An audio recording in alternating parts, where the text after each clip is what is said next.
thankful. First, I want to acknowledge Cindy, because Cindy keeps my world sane, and she involves herself in all of the operations of the office. She's here on most of our meetings. She's here now, and she's a great mentor for all of the other administrators. And so I'm extremely thankful. I'm also thankful to the rest of the team, obviously.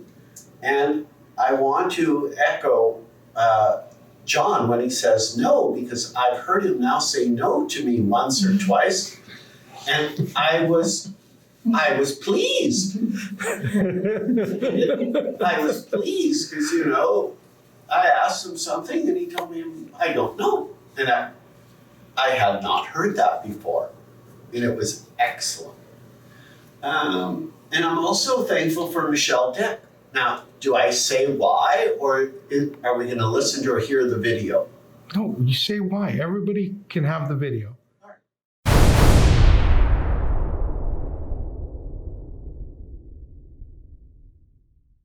And he's so grateful and all of that. You know what, George, it's wonderful and you feel wow, but you don't feel that a lot of the time throughout the year.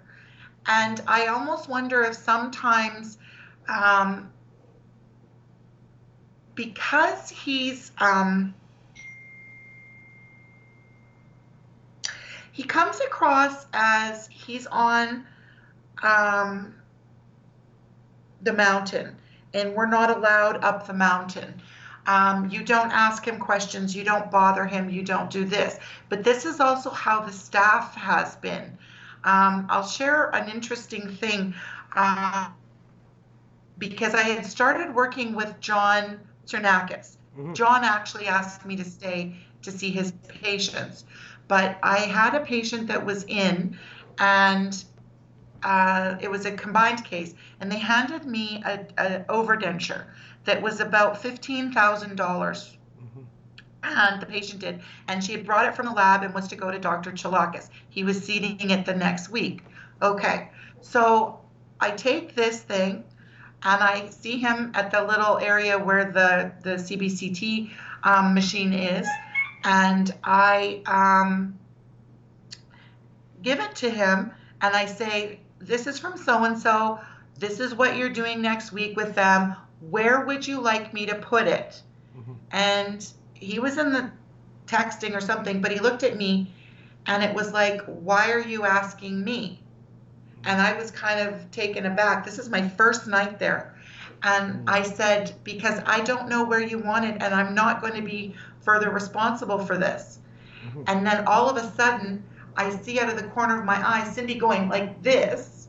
And then he dismissed me, and it was, go talk to who and who. And I'm like, I don't know who that is. This is my first night here. And then he's like, well, put it in the Winnebago, which again, I said, and what is that? And anyway, it was just a terrible first encounter. Right. But I used to be more of a doormat. So I love being in my 50s now. I was so intimidated. I would never talk to him.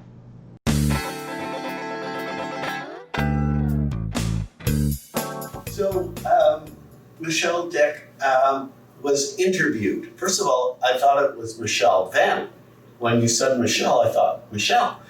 And George is relaying Michelle's first impression with me. And you may or may not remember, but Michelle came up to me and I was doing something with my full focus. And she asked me something, and I couldn't come up with an answer that would satisfy her within a 10 or 15 second burst. So I think I brushed her off. Yeah. And this one is coming to the rescue, waving at her to say, please don't bother her. The enabler. And anyways, I don't have any recollection of this, but poor Michelle Dick remembers my first her first interaction with me in a very unfavorable way. So now I'm coming to the realization, because George has videoed her and I've seen the video, and she comes to this unpleasant reality that I wasn't gracious and I wasn't thoughtful and all of that. And George says to me, well, do you want to share this? Oh, I said, absolutely.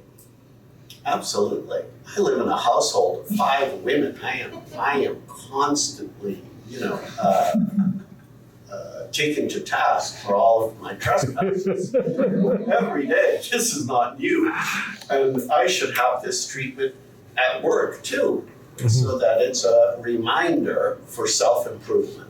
So I am very thankful for Michelle Dick, because it is now that memory that is in the frontal cortex here, so that I can try to remember it at all times. Nice.